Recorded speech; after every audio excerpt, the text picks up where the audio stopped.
Happy Thursday, everybody. I hope everyone is having a good day. It is 2:47 p.m. East Coast time.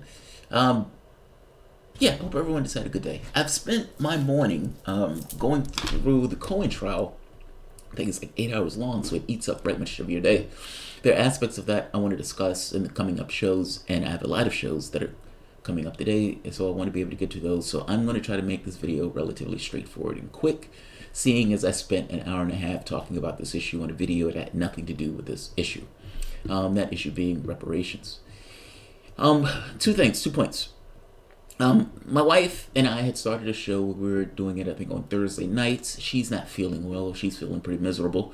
And so that show is going to be on Saturday at 1 p.m. Ideally, that's assuming she feels any better. On Sunday, we're still trying to have the Patron Appreciation Show. That show is at 1 p.m. on Sunday, 1 p.m. Eastern on Sundays. And that is essentially a rundown of topics that have taken place during the course of the week with my wife and I, Mrs. Thomas and I, going through the news, both of us doing the news. Those have been extraordinarily good. People have showed up for those. I mean, those have been like 200 views on each of them. And they've been really, really good. I have enjoyed those shows. She's enjoyed those shows, and the audience has enjoyed those shows. And you can see those shows by supporting the content through Patreon. I'm going to try to find some device that allows people who donate through like PayPal or some other system to access the content. But for right now, the people who donate through Patreon can access the free content. And if you send me, if you're donating through Patreon, just let me know, and I'll send you a link to all of the videos that are private for the people in Patreon. So there's that. So reparations, in the context of Bernie Sanders' answer about reparations, I'm fascinated by this topic.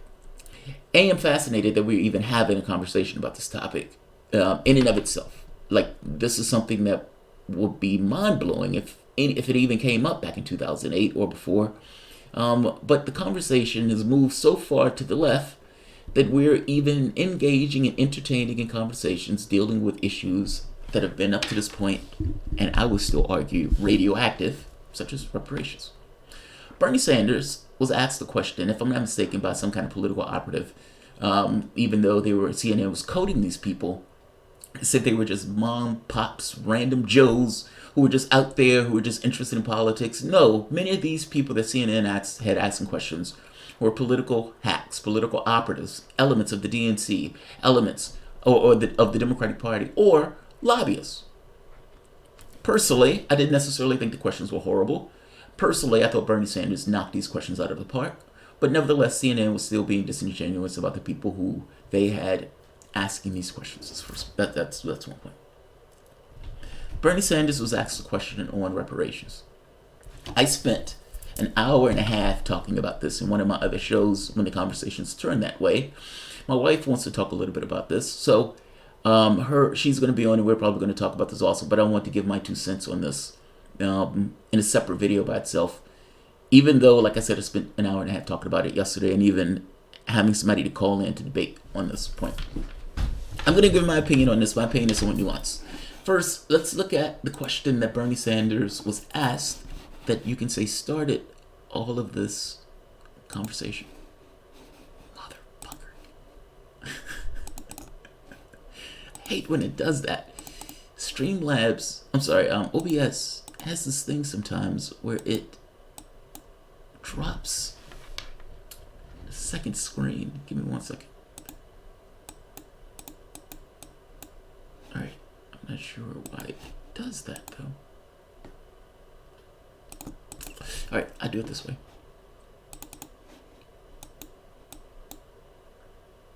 Come on.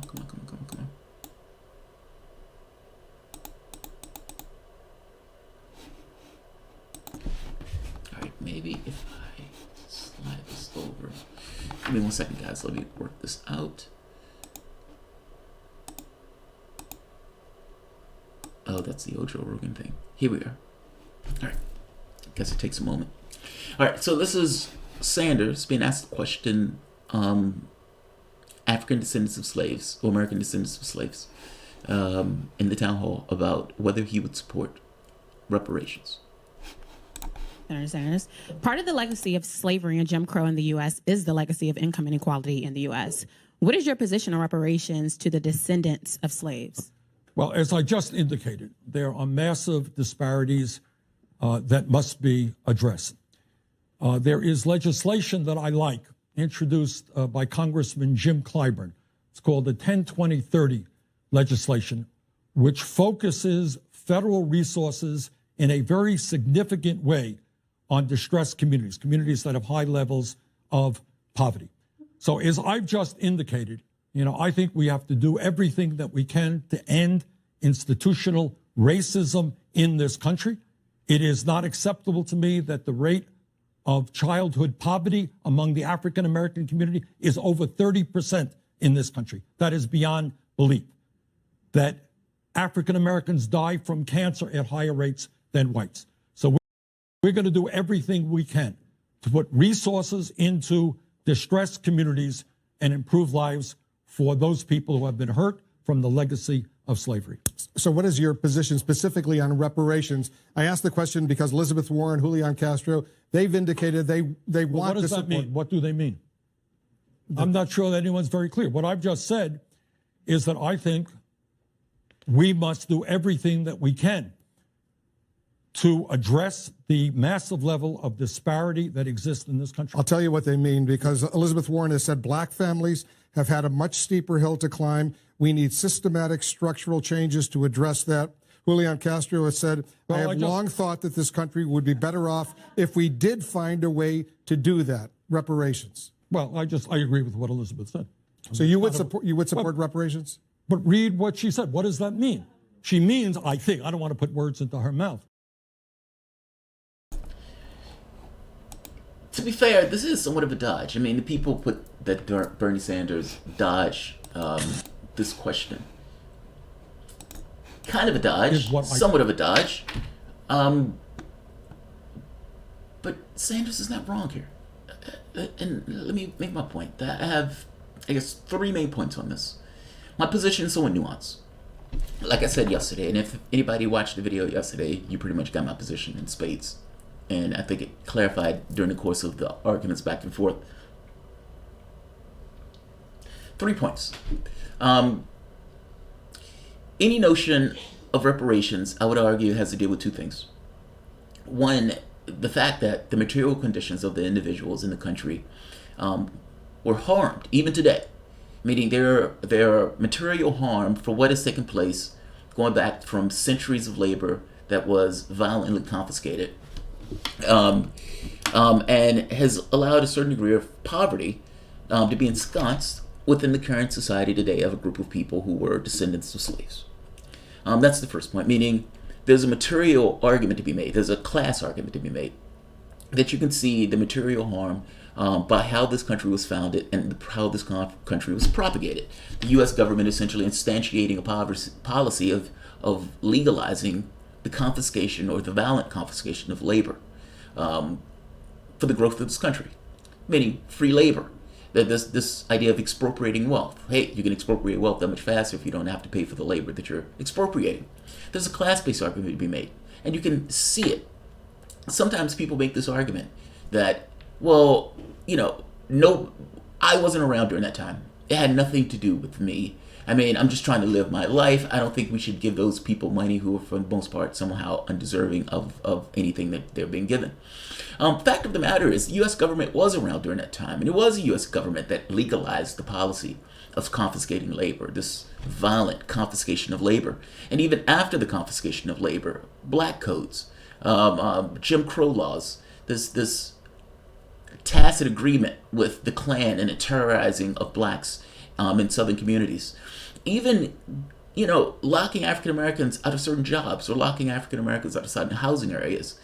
This goes all the way up to like the 80s. And so there's no point in which history was unstuck. The things that took place in the past have implications now. And just to make that point clear, look at this. This is Policy Institute going over this issue of wealth. If the average black family wealth continues to grow at the same pace it has over the past 3 decades, it would take a family of 228 years to amass the same wealth as a white family. That's amazing. Like, that is mind-blowing. But that's not an act of God. That's to some degree an act based on the founding of this country. I mean, after all, wealth begets wealth to some degree unless a person just kind of mangles it.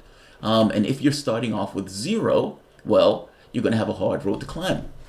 It's not to say that some African Americans climbed it. We're talking about poverty in this country and what are some of the causes of poverty in this country. And if we're talking about a specific group that started off in this country in chains and didn't get paid for the labor that it was allowed, and you look at the conditions of African Americans now from the standpoint of poverty in relation to whites, there's a drastic difference in those things.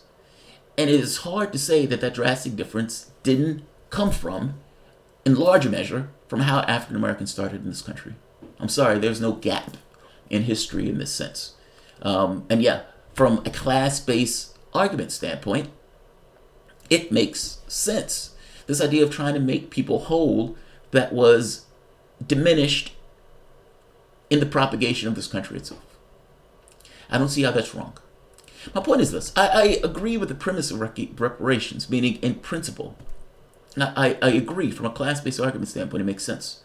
But beyond class, there's a moral argument to be made here.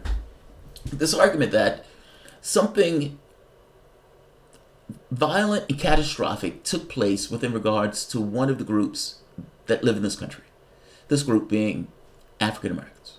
Specifically, you can say descendants of slaves. This is a very specific select group. This does not necessarily apply to the whole. This applies to a segment of the population.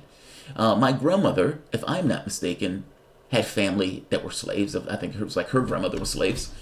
So it's not so far removed that people are far removed from it that they don't necessarily aren't aware of it, or that there's somehow a gap in history where people should have just magically caught up. Like there's a magical door here. There is no magical door. From a moral standpoint, you ask the question, there's been a horrendous thing that has taken place. And with that horrendous thing that has taken place, should there be some level of compensation and penance, even some kind of symbolic representation that a wrong has been committed in and of itself? This isn't necessarily rare, by the way. If you want to look back at it, why did the United States offer 40 acres and a mule?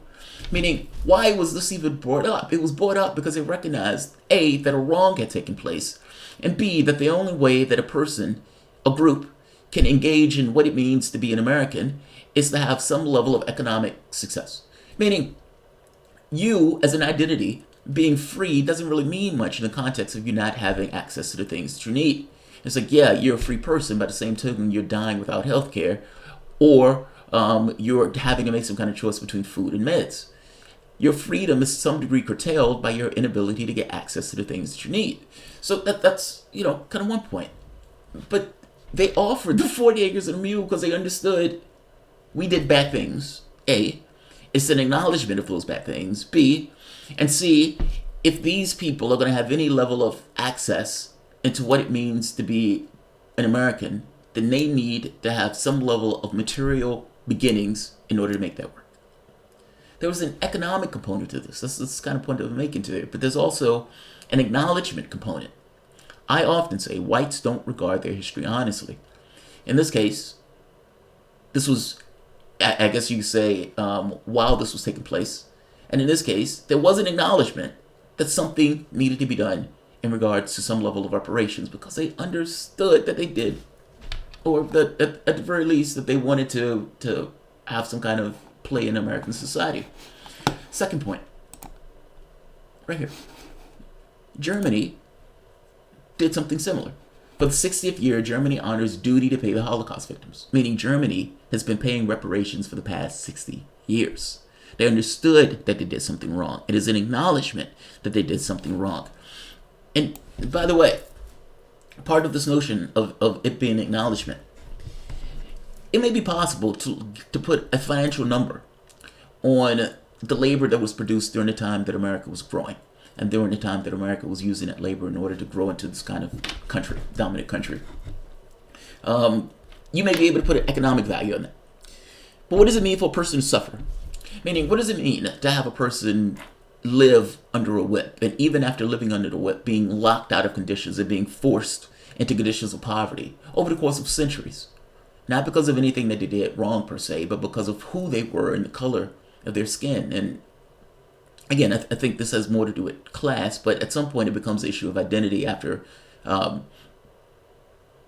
point it becomes an issue of identity at some point when people start recognizing identity as a thing. But my argument is usually based in class. But my point is this. Even if you can put a number on what the labor was, how do you put a number on the suffering itself? Like, what does it mean for a person to suffer? And what does it mean for tens of thousands of people to suffer, millions of people to suffer? What does it mean to be a person, to be in of bondage, and to be in a society that regards them as inferior and sets in action this level of inferiority in order to propagate the system as it stands? What does that mean? How do you put a value on that? This is kind of my point, that you can only really come to some symbolic value that gets across an acknowledgement that wrong was done and that a certain people were victimized unfairly, and that the country acknowledges that. I say whites don't regard their history honestly. Germany, in an effort to regard this history honestly, was paying reparations. That's not just Germany, by the way. The United States also. Senate votes to compensate Japanese interns. Because if you remember, America had internment camps during World War II, when it's like we can't take chances that the Japanese are going to somehow switch over and they're going to cause problems in our society. They paid compensation for that. What a slap in the face. They paid compensation. Japanese are worthy of it. American slaves are not, or descendants of American slaves are not. There's an argument to be made that from a symbolic standpoint, that if the United States is going to recognize and acknowledge that it committed a crime back during the course of slavery, and for that matter, even during the course of the genocide of the Native Americans, and regarding its history honestly, as an acknowledgement of that, and as some level of compensation for that fact in that acknowledgement. My argument is twofold. In one case, there's a material class argument to be made that yes, those people should be compensated for their labor, that labor is owed. The second point is there's a moral case to be made that there should be some level of acknowledgement of what has taken place. And in that acknowledgement, there's some level of compensation. So my argument for reparations, yes, I agree with it. In principle, I agree. That said, what Bernie Sanders said wasn't wrong. In a political context, the first question becomes, what does it mean? And I would make the point to you that it is a political time bomb. This notion of reparations, even though I necessarily think it's right, it runs into this problem of politics. And how do you get something like that over the finish line? There's a reason that Kamala Harris, Cory Booker, and many of these other people, going all the way back for as long as you can remember, don't make this argument. They don't bring up the word, because the word is radioactive when you get into the general election. I've said whites don't regard their history honestly, and part of that acknowledgement of not regarding their history honestly is to not be on board for reparations. When you get into the general election, even though you may have some Democrats that may be on board for it, when you get into the general election, you're going to be vilified and attacked. Oh my God, they want to give those darkies your money. Oh my God, they want to take your cup of coffee. Oh my God. The fact of the matter is, nobody knows what reparations mean. And because they don't necessarily know what reparations mean, the worst ideas of it, and not even the worst ideas, just the worst ideas from the perspective of worst in the individuals who are looking at this and have to make a choice on this, whites, will it be allowed to flourish? I have no idea what reparations mean, even though I agree with it in principle. By the same token, it is not wrong for people, descendants of slaves, to push this, seeing as from a moral and from a financial standpoint, they are right. Both things are true at the same time. Just because something is right in principle, and even if you can make arguments to get across that it is right, your problem runs into an issue of politics. Something that's right doesn't necessarily matter. What matters is whether or not you can get over the finish line and whether or not you're going to be vilified and attacked for doing so. Is there a material gain for pushing it? The answer is no. Is it divisive? Yes. Does it matter that it's right? No. I'm sorry, it doesn't. Sanders asking this question of what does reparations mean is right. You would have to explain what it means, because what it means is going to be the thing that matters more than anything else. After all, if you're going to try to get it over the finish line, you're going to have to convince a population that is completely against it and doesn't acknowledge what its history is, honestly, that it is the right course of action. And if you can't do that, you're going to lose the election. Bernie Sanders, to close this, the policy proposals that Bernie Sanders is putting forth is not reparations. It is not specific to American descendants of slaves. And any notion of reparations that a person is using has to be specific to the American descendants of slaves. Slavery wasn't something that took place on everybody. It didn't include white women. It didn't include Hispanics. It didn't include gays. It didn't include any of these other groups. It included very specifically African Americans, in the same way they didn't give money to people outside of Japanese internments. It's like, why would you call anything reparations if it's not specific to the group? By the same token, one of the elements of the reparations, meaning dealing with the class issue or issues of poverty from the standpoint of African Americans, there is going to be an outsized opportunity for groups that are in poverty to benefit from things like Medicare for all, or public education, or in public colleges, expansion of Social Security. The groups at the bottom of the economic scale are going to have an outsized benefit by definition of these policies. Meaning, a policy that works to the benefit of all will have a better chance of propagating itself. And the better chance of propagating itself means that when I look at the world and I try to say, how do I make things better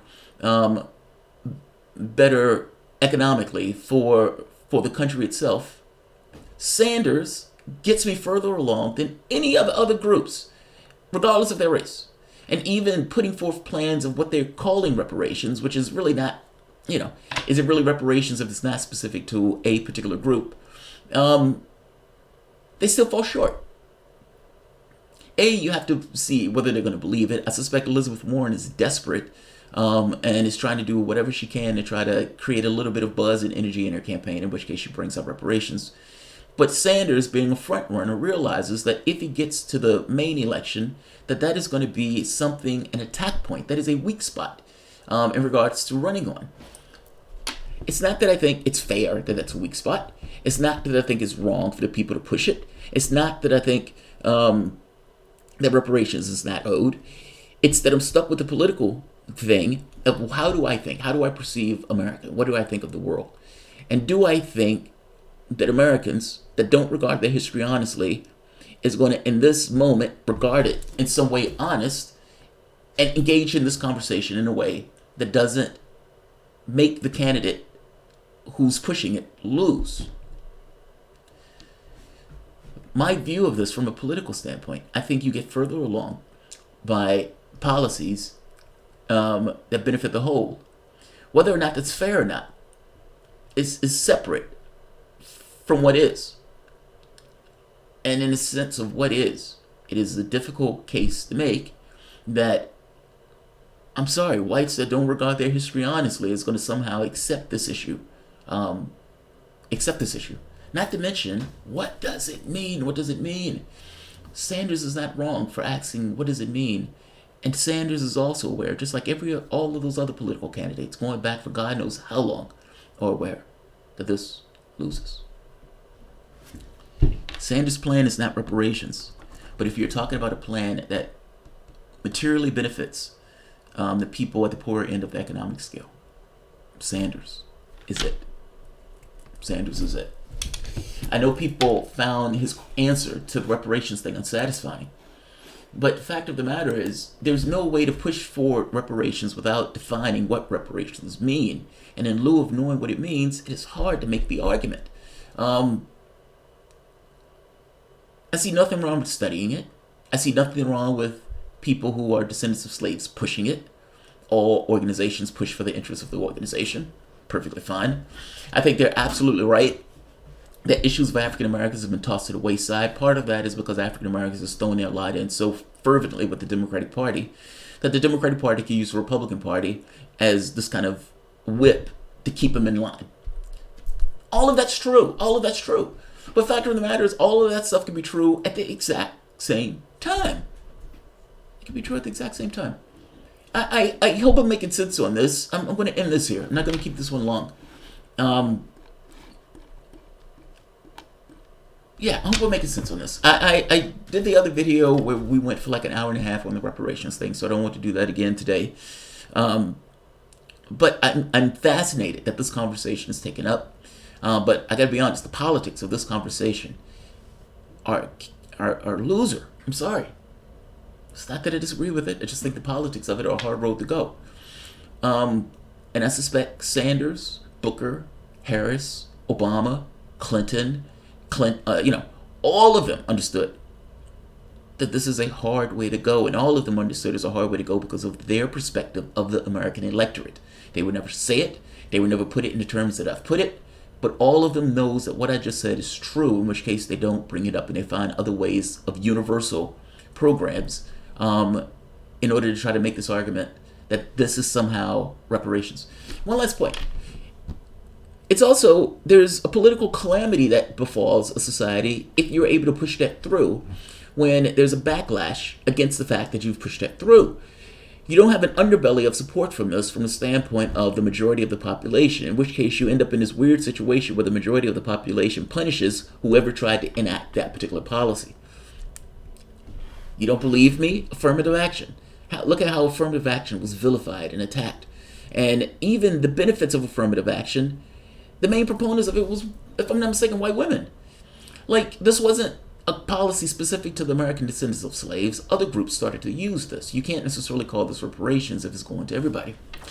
I'm just saying, it sounds like I'm saying two things at once, but I'm not.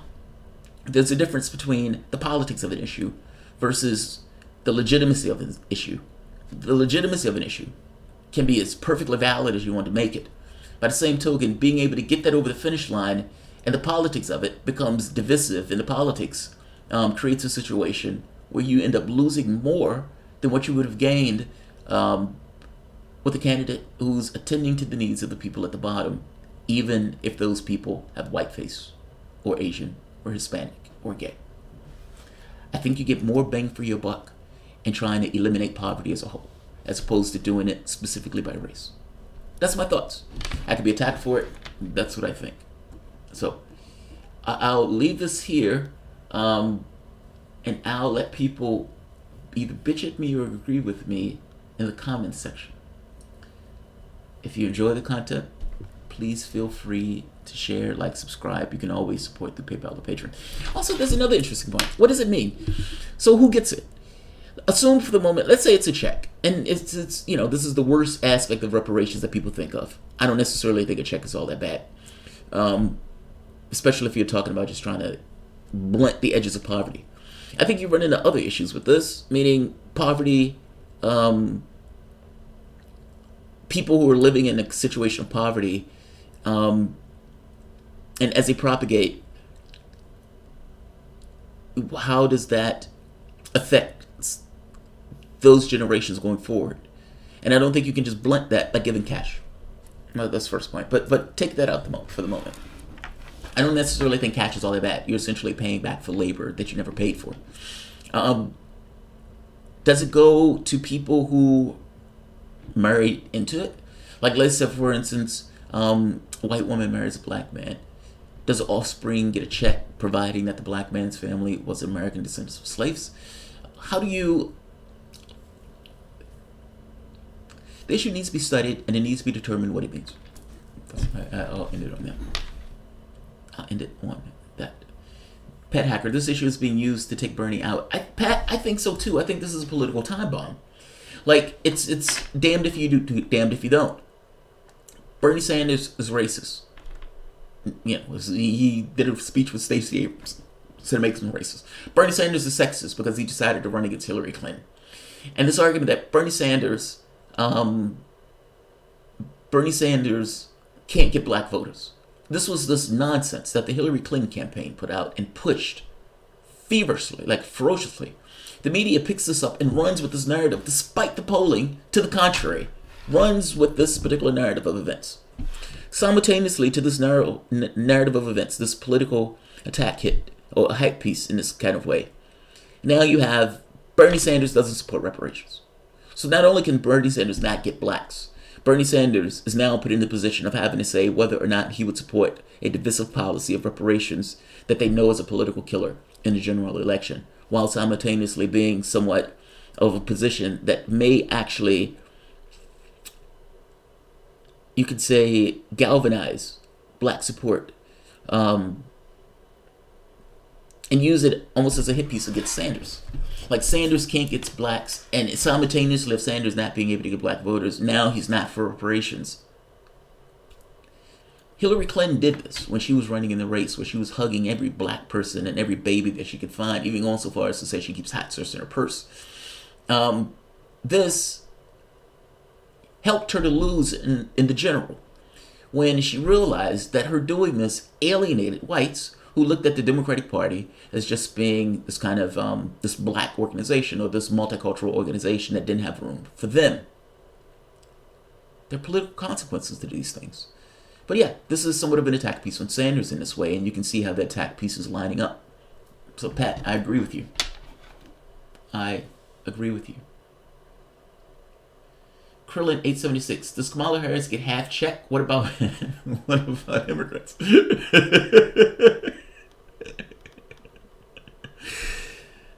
That's funny.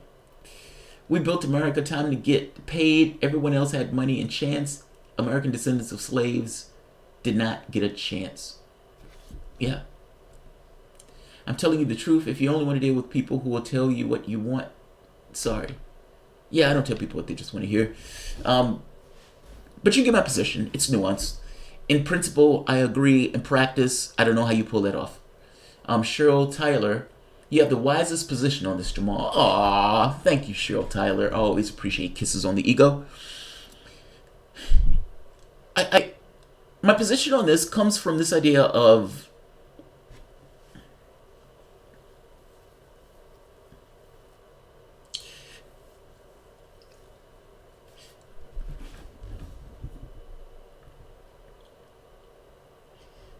there was labor that was done that wasn't compensated. The argument that's often made is that this was pushed to the margins. People will bring it up during the time after slavery. I mean, the 40 acres and a mule thing is this bringing it up. But it would be pushed to the margins, pushed to the margins, pushed to the margins, pushed to the margins. And then you get to a particular point of, yeah, that happened so long in the past. Kind of like in climate change, where Donald Trump says it doesn't exist. It doesn't exist. And then his report comes out and says, okay, it exists, but we can't do anything about it. That kind of the mentality associated with it. If you're being fair, if you're being honest, slavery existed. Yes or no? Yes. The answer is yes. The start of this country, there's no point in which history stopped. Meaning that the things that happened in the past propagate and have effects to now. There is no unbroken chain. That is also true. It is also true that because of the start of this country and the inception of this country and the way that people were treated at the beginning of this country, that the descendants of those people had a harder road to travel. And not just a harder road to travel, in many respects, for years, for centuries, was locked out of what it meant to be in America. That's also true. You have free labor that was taken. You have a crime that had taken place in regards to the treatment of the individuals that was there. And you have an unbroken chain going back from then to now, where you can materially see how people were harmed in this process. All of that's true. There's been no dissolution of the United States government between then and now. That is also true. It was instantiated by the U.S. government, meaning it was made a policy, a legal policy of being able to valiantly repress and valiantly force people into conscripted labor. That is also true. I mean, I guess I'm making a point. An honest acknowledgement of that is saying, yes, we did very bad things in the past. And there needs to be some healing of that scar. There needs to be some compensation in order to say that we acknowledge this and we don't want to repeat this. Yes, I think all of that is right. Like, this is kind of why I say from a reparations standpoint, yeah, I think it's right. I think in practice, in thought, it's right. but you're stuck with politics. And you're stuck with an honest realization that the fact that people don't regard it honestly means that it's going to be difficult to get it over the finish line since people don't even regard it honestly. If Sanders has asked this question and Sanders has answered this question, what should Sanders say? Should he just lie and say yes? Or should he give an honest answer saying, I don't know what reparations is, so I can't necessarily support something that he doesn't know what it is? And on the second point, which he is not going to say, that whites will not back this because they don't regard what took place in the past as being somehow indicative of them. It's gross to them. They don't necessarily like to deal with this particular issue. It's uncomfortable to deal with this issue in regards to the past. So it becomes a political issue of how do I get an issue, support for an issue. All of these other issues, I have mass support. How do I get support for this particular issue that is pervasively radioactive in regards to how the population itself deals with this issue? And understanding that it's radioactive, all of them understand that it's radioactive. Each and every one of those candidates, Obama included, realized this issue is radioactive. Not because it's wrong, but because of how an element of this country, the majority of this country, will regard it. There's a difference in those things. I'm trying to be very clear on my explanation of this, because people were trying to take the piss out of me on this yesterday. And if you're going to take the piss out of me, be clear on what you're taking the piss out of me about. Just because it's right doesn't necessarily mean it's politically feasible.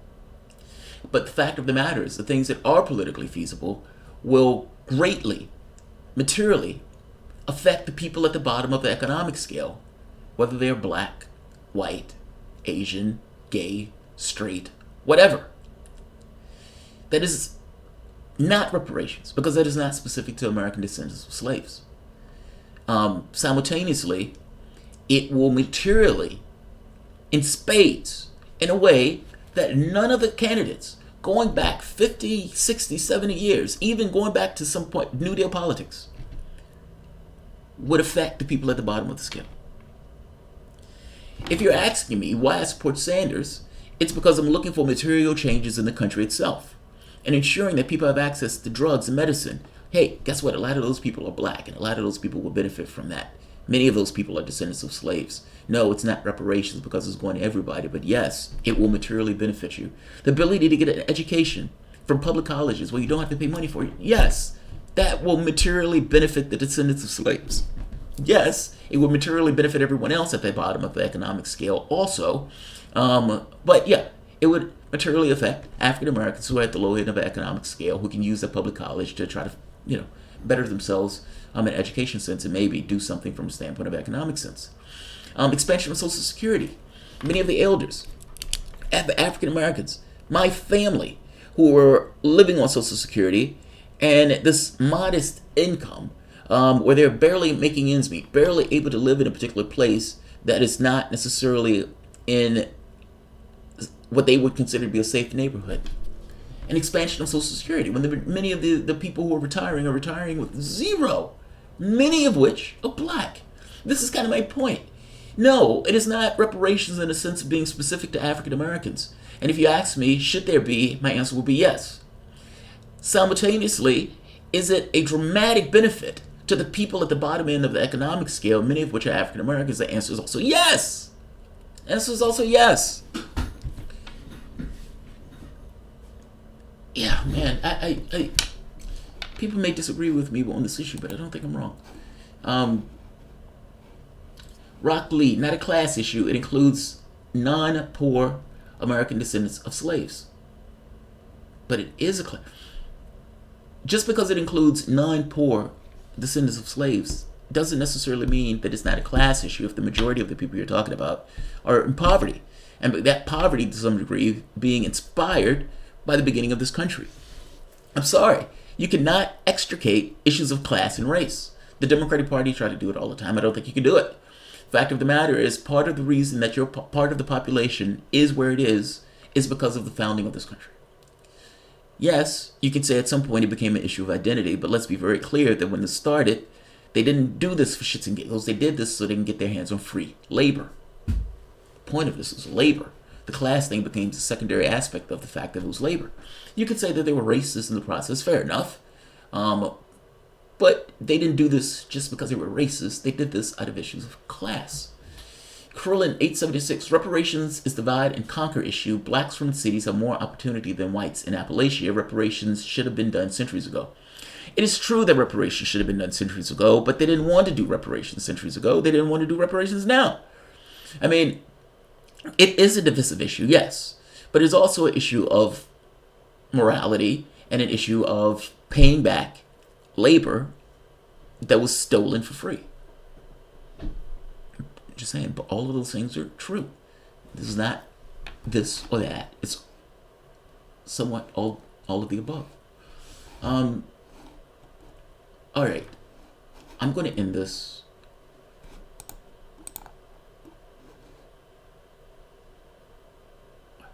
Bob Ramirez says, socialism does not work. People in China hate to buy Chinese goods because they are shit. Good for export have to meet capitalistic standards, so they are entirely different. But that's not a socialism issue, Bob. I watched the video that you were talking about. I was fascinated by it. But that's not endemic of socialism. Like, the contours that people take from the standpoint of socialism, and you can even make an argument whether China is socialism or not. I mean, ultimately, it is a capitalistic, it's almost like state capitalism in this case. This is not where human beings are running the means of production. This is the state itself owning the means of production. I know people call it socialism, but China has almost like a new form of capitalism as opposed to socialism. I guess you can call it socialism, whatever you want to call it. I mean, the terms get somewhat slippery in regards to what these things mean. What Bernie Sanders says when he's talking about socialism is different than what Jeremy Corbyn talks about as socialism. Is different than what Macron talks about as socialism. Is different than what the Syriza and Greece talks about as socialism. So let's be clear on that point. Socialism is a slippery term. It's somewhat of a loaded term. Even though people use it under this guise of state controlling the means of production. Yeah, I guess that's what they call socialism. And they call it Social Security, where the state is taking over that particular policy of socialism. So fair enough. But I guess my point is, the specifics of socialism in China is not necessarily indicative of quote-unquote socialism. This is not necessarily a full defense of socialism, because I don't consider myself anything. But I don't know if you can tag it on socialism, Bob. I mean, that's like saying Venezuela is socialism. Well, you can say an argument can be made that France has taken over more state enterprises than Venezuela. Like it's this language. It's so slippery, and it's used in order to hit people. Why are you talking about socialism on a video about reparations, True Hunt? Because that came up in one of the things, the conversation about socialism, the entirety of the video. At the end of the video, it is open conversation. People, they missed this for some reason. But the conversation on this video can be about reparations. The conversation on this video can stray into other areas. It's not a guardrail in this way. Will we be paying reparations in Afghanistan, Iraq, Libya, Syria? Well, that's the interesting part, right? That is the interesting part. Like, that's where you get interesting, where you start saying, what about all these countries where we've toppled or destroyed? What about countries where we put dictators in? We'd be paying reparations all across the world. But come on, that's somewhat different than people who live in the country who, even though we've done bad things to other countries, we're talking about people who are Americans and who've been disadvantaged by what has taken place in the past. While Afghanistan can make the case for reparations, we're not in Afghanistan, we're in the United States. And it's people who are Americans who are talking about this and making this case. And again, I don't think they're wrong for making the case. A case can be made for reparations for all those other countries, but we don't live in those other countries. We live in America. And as an African American who's talking about this particular issue, it's like what takes place in Afghanistan takes place in Afghanistan. We're talking about things that are taking place in America.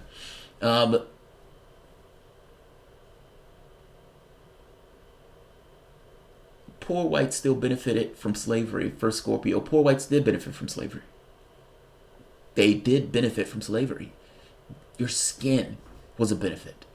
Like creating this distinction between blacks and whites, you created a separate category. meaning African Americans were worth what, three-fifths rule.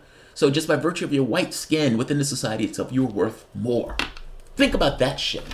You're just born. You can, this African American can be smarter. He can be better at what he does. He can have more potential for badassness. But by virtue of skin, he's worth less. By virtue of skin, this other person is worth more. Yes, your white skin was a benefit to you. When African Americans were locked out of certain jobs, allowing whites to take those jobs, that's a benefit just by virtue of skin. As time went on, when you were going from even after slavery was ended, when there was positions that African Americans couldn't take, where there were aspects of society where Americans couldn't live, your white skin was a benefit. By virtue of your skin, it was a benefit. I understand people make this argument, well, what about poor whites? Fair enough. I believe that this part of the reason why reparations is going to be so divisive is that poor whites are going to look at this and be like, that's not fair. Whether poor whites are right or wrong in saying that's not fair is somewhat irrelevant to the fact that they're going to say it's not fair. It doesn't matter what's right in objective senses, matter how they feel about it, because how they feel about it is going to affect how they vote about it. It doesn't matter if you make the right argument in regards to making the approach to reparations.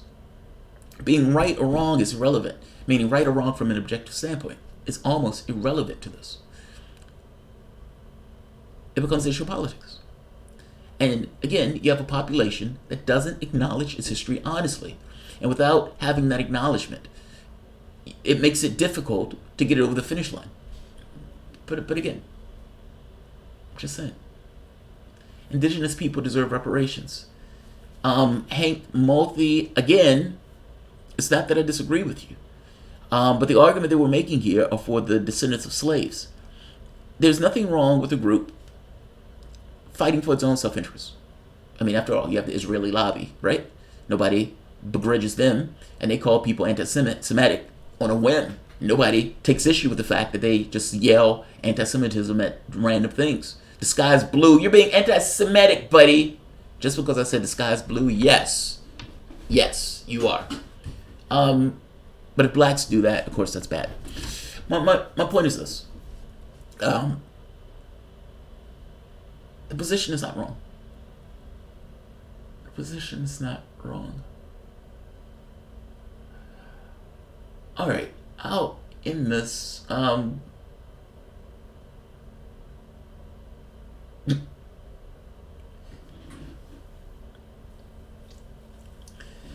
understand the people who look at this and say that they're against it on principle. Or this kind of slippery slope of, if African Americans are paid reparations, what does it mean for other groups? But that wasn't, why is that the argument here?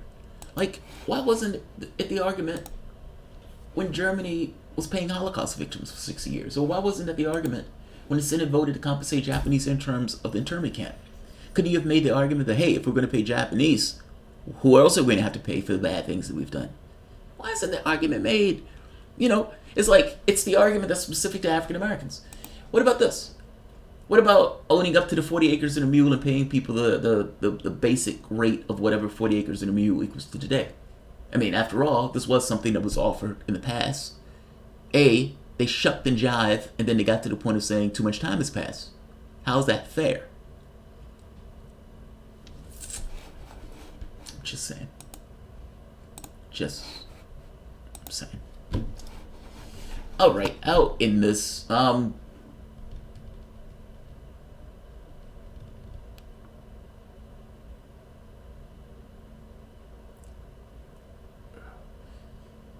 Against the principle that they never want to see American descendants of slaves come up or own anything that they can pass down. Well, part of it, there's several issues here. One is, if you are able to instigate a policy like this within the society, what is the society reaction to it when the society doesn't believe that the policy should be enacted? That's, I would say, probably the main point. Two, hitting this rail of race, you're dealing with an issue that whites are grossly uncomfortable with. Back in the 60s, they used to have more heated, straightforward, somewhat brutal arguments on issues like this. And somewhere along the way, it's gotten sanitized to where it's people are finicky talking about it. If you think they're finicky and talking about it, start getting into conversations about reparations. What you're going to hear is, oh, they just want money. Oh, they don't deserve it. Oh, that was years ago. Oh, I'm white and poor. Oh, I don't have anything to do with it. You would hear all of these arguments, which all to some degree miss the point that labor was stolen from a group within the population. And that there is no break in history, and that even though you may have been poor, you still materially benefited from your skin. Like, society doesn't care about that, though. So be clear on what I mean. The reason why politicians run from this conversation is because those politicians understand that society itself doesn't care about those arguments. Don't care one iota. There is a vested interest thing of, I don't want to give those people any money, and that's the beginning and end of it. I don't even know if it goes as far as I don't want them having anything to pass on to somebody else. I really do think it gets into this issue of race and being uncomfortable with the topic of race and being uncomfortable with coming to a realization of what your country did in its founding and what your country did in order to propagate itself and become somewhat of a superpower in the world, using free labor to create an economic base for itself. They don't want to deal with that. They don't want to deal with that. Just saying.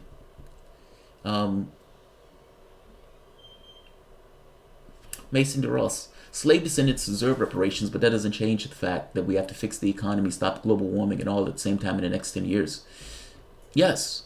And like I said, one element of this is class. And in dealing with this thing of how do I get material benefit for the people of my particular class, which is, I think, gets you further along and more bang for your buck than focusing on a specific group that's going to alienate the other groups.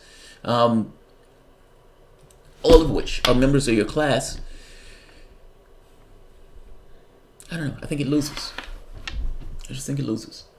I think $20,000 a piece is doable. The Japanese settled it.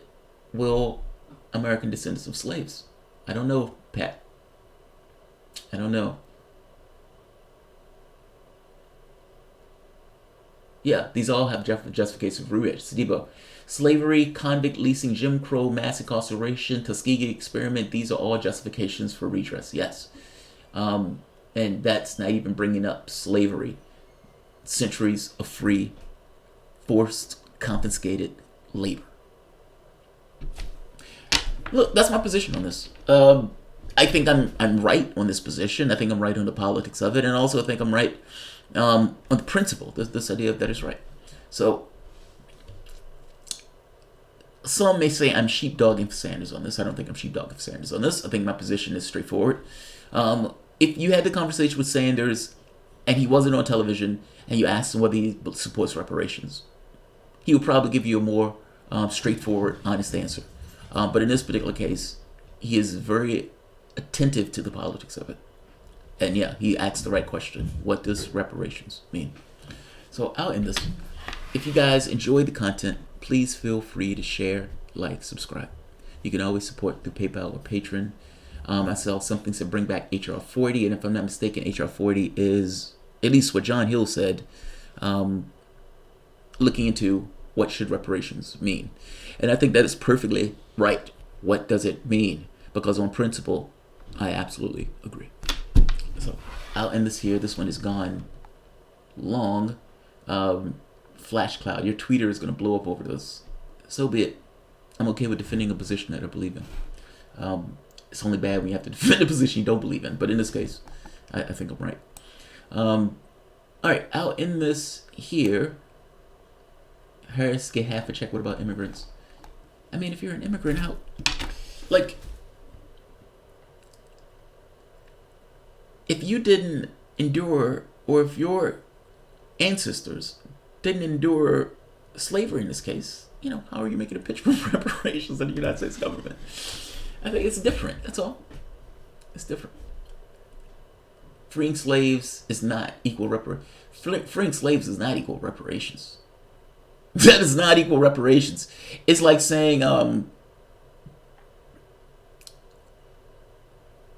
we've captured you, we've put you in bondage, we've put you on a ship where you were packed ass to ass, and in some cases one on top of the other, where urine and feces would essentially fall onto one of the other people who were in the boat. In which case we brutalized you and mangled you from a man into a slave. And this took place for centuries. This wasn't consensual. Clearly wasn't consensual. It was done under the whip. And to make the argument that, well, you're freed, so, in and of itself, we're all fair. I don't know in any other case that holds true. Yeah, I don't know in any other case that holds true. And by the way, they kept the labor, so there's that.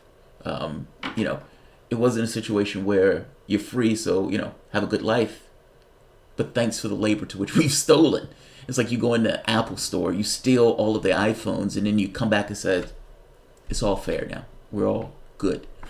In which case, you don't give back the iPhones because it is impossible to give back the labor in this case. Nor also it's impossible to somehow rectify the harm and the damage that was done to the individuals that were part of the process. White and black, but particularly black. Freeing somebody after you've brutalized, mangled, raped, beaten, incarcerated. The freedom itself is not the same thing as repairing the damage that was done from the crimes that were committed. There's a difference in those things. If that's your case, we disagree. All right, I'll end this. If you guys enjoy the content, please feel free to share, like, subscribe. You can always support through PayPal or Patreon. I have additional shows for today. This show has gone extraordinarily long. Oh my God, this thing has gone for an hour. For fuck's sake. But nevertheless, we had a conversation on it. And like I said, I had another video where we were talking about it. Let me know what you think. I mean, I'm not the only one on this. I know people have different opinions, even on this channel, even within the context of this chat. People have various opinions on this, some of which disagree with me, some of which agree with me. But at the very least, we had the talk. Order of Chaos. Not nearly long enough, sir. I had a video yesterday. I did a video on Bernie Sanders. And them planting people in for the chat, for the town hall. And that video, within maybe 15 minutes, turned into a talk on reparations. And that talk went for like an hour and a half. We've, this idea, this notion that I've been ignoring this issue is fucking nonsense. And this notion that I didn't answer people who are critics of my position is also nonsense, seeing as the critics of my position couldn't really articulate what they were criticizing of my position. Because my position is somewhat nuanced. And so, and I accept that it's nuanced. It is an issue of class. It is also an issue of race. But issues of class and race are somewhat, it is almost impossible to distinguish those issues from one another. This argument that Democrats make that these things are just class issues. Martin Luther King was a socialist. He was a socialist for a reason. This notion of freedom without having access to the things that you need, it's not freedom. You're dying on the street without health care, but my golly, you're free. Is it really freedom in that case? If you can't access the things that you need to be a full, actualized person, meaning if you can't get meds when you're sick, if you can't go to school to improve yourself educationally, to the degree that you want to improve yourself educationally because you can't necessarily afford to ticket the ride, if you can't get health care without having thousands of dollars on your back that you can't afford to pay, even in the best of situations. If you're retiring, you don't have squat in the bank. If your wages haven't necessarily been going, all these things or make it difficult if not impossible. If you're running on a hamster wheel or you're working multiple jobs, how are you free? How is that free? Being under somebody else's demand and direction, where you have little to no agency in the process of what you do. But you're doing this for 50 hours a week, 50 hours of your best time, meaning the time to which you are most aware and most active. And at the end of your life, when you get to the point of old age, the literally Many people have nothing to show for their works because they've spent their entire life running on a hamster wheel despite spending 50, 60 hours working for someone else's profit and gain. How is that freedom? I need to be explained that. How is that freedom? There's a capitalist aspect of freedom, in which case they can maximize their profit off the exploitation of labor of other people in the society itself, and they can make beaucoup amounts of profit because of such. But that's a capitalist argument. An argument from the 99% that's looking at what is the best interest of people in the 99%. The fact of the matter is, I think the best interest of people in the 99% to group together as if they were one group in and of themselves. Because for all intents and purposes, they are. No, that's not race. Yes, that's the issue of class. But I gotta be honest, I think class is more important. I mean, this goes back to this issue of what does freedom mean? And can you really be free if you don't have the things necessary for you to have a decent and actualized life? It goes beyond issues of race. I understand people looking at this purely through a racial context, but I think looking at it purely through a racial context misses the overarching reality of what we're talking about. So.